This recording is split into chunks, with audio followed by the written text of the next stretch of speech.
जब बातचीत कर रहे हैं कार्यकर्ताओं से, नेताओं से, और जो जानकारी दे रहे हैं, समय समय पे पार्टी कार्यालय को भी सूचित किया जा रहा है।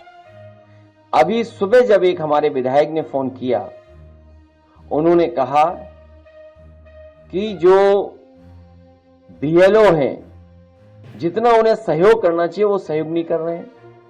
एक जगह वो बैठ जाते हैं, उसके बाद वो उन्हें ढूंढिए आप लोग, तब मिलेंगे, नहीं मिलेंगे।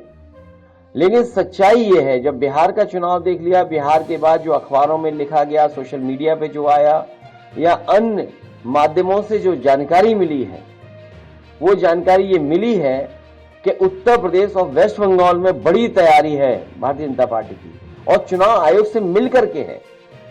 क्योंकि चुनाव आयोग की तरफ हम देखते हैं तो हमें उम्मीद है, करते हैं कि वो निष्पक्ष होगी, वो संस्था निष्पक्ष होगी, वो हमारी किसी भी शिकायत का निराकरण करेगी।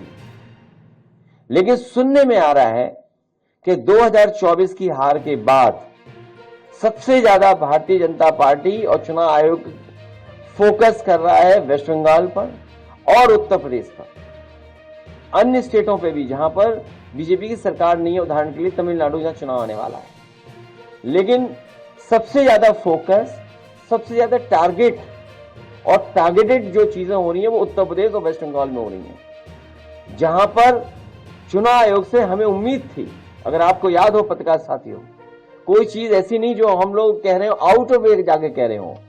जब बाई इलेक्शन हुआ तो हम लोगों ने चुनाव आयोग का रोल देखा है। बाई इलेक्शन उत्तर प्रदेश के जब हुए, रामपुर का पार्लियामेंट इलेक्शन हुआ, उस समय हम लोगों ने रोल इलेक्शन कमीशन का देखा है। तमाम शिकायतें की गई, लेकिन उन शिकायतों पर कोई कार्रवाई नहीं हुई। उसके बाद जब एसआईआर की बात आई तो उस समय हम लोगों ने वो सूची दी थी जिसमें 2022 में से पहले जिनका वोट था और 2022 में वोट नहीं डाल पाए थे, ऐसे बड़े पैमाने पर मतदाता जिनका नाम इधर उधर करके डिलीट कर दिया था जानबूझ करके, और जिसके कारण समाजवादी सरकार नहीं बन पाई 2022 में। हम लोगों ने आरोप लगाया था और एफिडेविट भी दिए थे इलेक्शन कमीशन से। उस समय आपको याद होगा कई जिलाधिकारियों ने कुछ कुछ बातें कही, लेकिन जब पलट करके हम लोगों ने उनसे वो बातें तर्क रखे तो उनके पास भी कोई जवाब नहीं था।